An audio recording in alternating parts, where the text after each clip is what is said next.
College పిల్లలు వీళ్ళు ఉంటారని వచ్చారండి. వీళ్ళకి అందరికి ఇచ్చాను.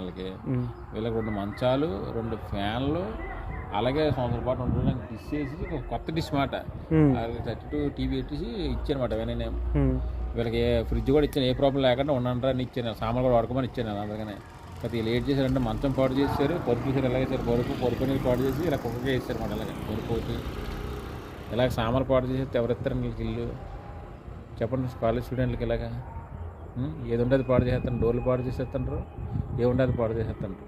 మంచం ఇరిగిపోయింది.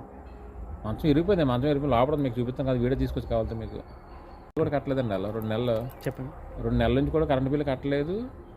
తర్వాత ఏమో మళ్ళీ నేమో 2 నెలలతో కలిపి 1 నెల అద్దె ఇస్తున్నారు అన్నమాట. అలాగా అద్దె కూడా సరిగ్గా ఇవ్వట్లేదు వీళ్ళు. ఇలాగైతే మాకు ప్రాబ్లం అవుతుందని చెప్పేసి పిల్లల్ని ఖాళీ చేయించామన్నమాట. 2 నెలలు కరెంట్ బిల్లు కూడా పెండింగ్ కొట్టిపోయింది, కట్టలేదండి వాళ్ళు.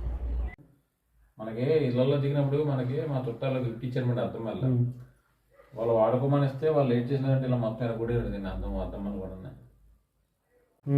ఇది మంచం, ఇది మంచం అనేది ఎరగొట్టేది అనమాట. ఇది వేసి కూడా మంచిది. ఇది మంచం అంటే మంచం కూడా ఇలాగ ఎరగొట్టేసారు. మంచం కూడా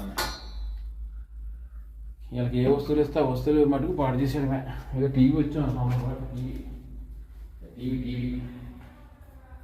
టీవీ అయితే టీవీ కూడా పాడు చేశారు. డిష్ చేసి సంవత్సరం పాటు వాడుకోమని డిష్ ఫ్రీగా వాడుకోమని అయితే టీవీ కూడా పాడు చేస్తారు. టీవీ దగ్గర రిపేర్కి ఇచ్చామా టీవీ దగ్గర.